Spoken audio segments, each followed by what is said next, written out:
कुछ लोग बड़े चाव से इसका सेवन करते हैं, कुछ को बड़ी खराब चीज लगती है। जो खाते पीते हैं वो हमारे ही बीच के हैं, जो नहीं खाते या नहीं पीते वो भी हमारे ही बीच के हैं। आप समझे मैं किसकी बात कर रहा हूँ? सोचिए, मैं हूँ आपका रेडियो दोस्त जितेंद्र रैकवाल। आप सुन रहे हैं 90.4 मेगाहर्ट्ज पर कुमाऊं वाणी। आप कुछ सोचिए। इससे पहले मैं आपको बता दूं, आज विश्व तंबाकू निषेध दिवस है।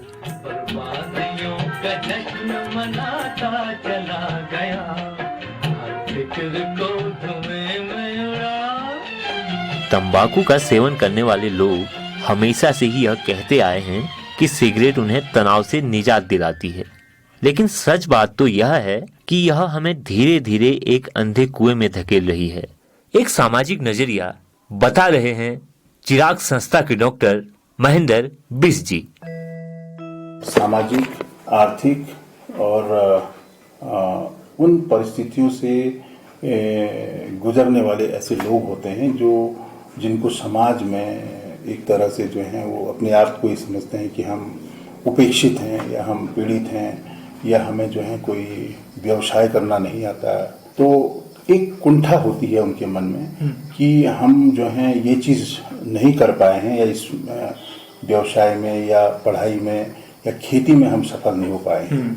तो वो एक कुंठा जो है उसके मन में वो ग्रसित रहती है। वो बार बार उस चीज़ को, उस अभिव्यक्ति को वो प्रकट नहीं करता है, लेकिन कहीं न कहीं एक कुंठा के रूप में उसके मन और शरीर को वो प्रभावित करती है। कई सभ्यताओं में पूजा पाठ में इस्तेमाल होने वाली तंबाकू अब नशे का जरिया बन गई है। 1609 के आसपास धूम्रपान की शुरुआत हुई। कुछ विद्वानों के अनुसार तंबाकू को सबसे पहले अकबर बादशाह का एक उच्च अधिकारी बीजापुर से लाया था और उसे सौगात के तौर पर बादशाह को भेंट किया था। इसके बाद भारत के लोगों ने तंबाकू को चिलम में रखना और पीना शुरू किया। तंबाकू में ऐसे कौन से रसायन होते हैं और ये हमारे शरीर में क्या रोग पैदा करते हैं, इसी संदर्भ में बता रहे हैं मुक्तेश्वर से डॉक्टर धीरज बिष्ट जी। इसमें कार्बन मोनोऑक्साइड, निकोटीन, तार, मेटल्स, रेडियो एक्टिव कंपाउंड होते हैं, जिसके कारण हमारे इससे स्वास्थ्य पर बहुत बुरा प्रभाव पड़ता है, जिसके कारण इससे cancer, heart disease, asthma, blood pressure और लंग्स डिजीज हो सकती। 31 मई का दिन हर साल विश्व तंबाकू निषेध दिवस के तौर पर मनाया जाता है। इसके बावजूद दुनिया पर इसका कोई असर नहीं हो रहा। तंबाकू उत्पाद धीमे जहर के रूप में समाज के सभी वर्ग को प्रभावित कर रहा है। तंबाकू के धुएं में 4000 किस्म के रसायन होते हैं। इसमें से 60 कैंसर रोग उत्पन्न करते हैं। तंबाकू में मौजूद निकोटीन नशे का आदी बना देता है। तंबाकू एक प्रजाति के पेड़ के पत्तों को सुखाकर नशा करने की वस्तु बनाई जाती है।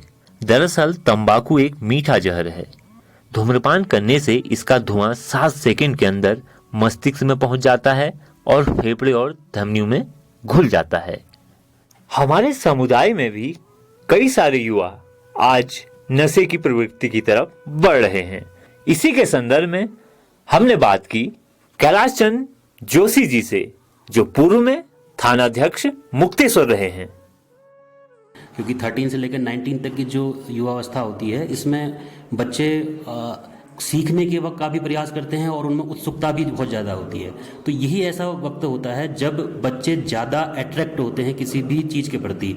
तो ये भी नशा भी एक प्रकार की ऐसी चीज़ है कि इसके प्रति भी उनकी भावनाएं बढ़ती हैं कि क्या चीज़ है ये, मतलब उनके प्रति आकर्षित होते हैं। तो उस आकर्षण को रोकने के लिए ही और उनको इन बुराई से बचाने के लिए और उनको जागरूक करना कि इससे क्या क्या समस्याएं उत्पन्न हो सकती हैं, इसलिए हम लोग टीनेजर्स को ही ज़्यादा इसमें ध्यान रखते हैं कि उनके साथ ज़्यादा उनको जागरूक किया जाए। विश्व स्तर पर मनाया जाने वाला तंबाकू निषेध दिवस के मायने हमारे समुदाय में भी उसी तरह लागू होते हैं जिस तरह अन्य समुदायों पर। साल 1987 में विश्व स्वास्थ्य संगठन ने तंबाकू के सेवन से होने वाले रोगों की वजह से मृत्यु दर में वृद्धि को देखते हुए इसे एक महामारी माना। इसके बाद पहली बार 7 अप्रैल 1988 को WHO की वर्षगांठ पर मनाया गया और इसके बाद हर साल 31 मई को विश्व तंबाकू निषेध दिवस के रूप में इसे मनाया जाता रहा है। आइए इस वर्ष कोरोना महामारी के बचाव के साथ साथ हमें तंबाकू रूपी मीठे जहर के खिलाफ भी संकल्पबद्ध होना चाहिए। आप अपनी राय हम तक पहुंचा सकते हैं 9536476660 पर। सामुदायिक रेडियो कुमाऊवाणी की इस पहल के लिए मैं जितेंद्र रैकवाल।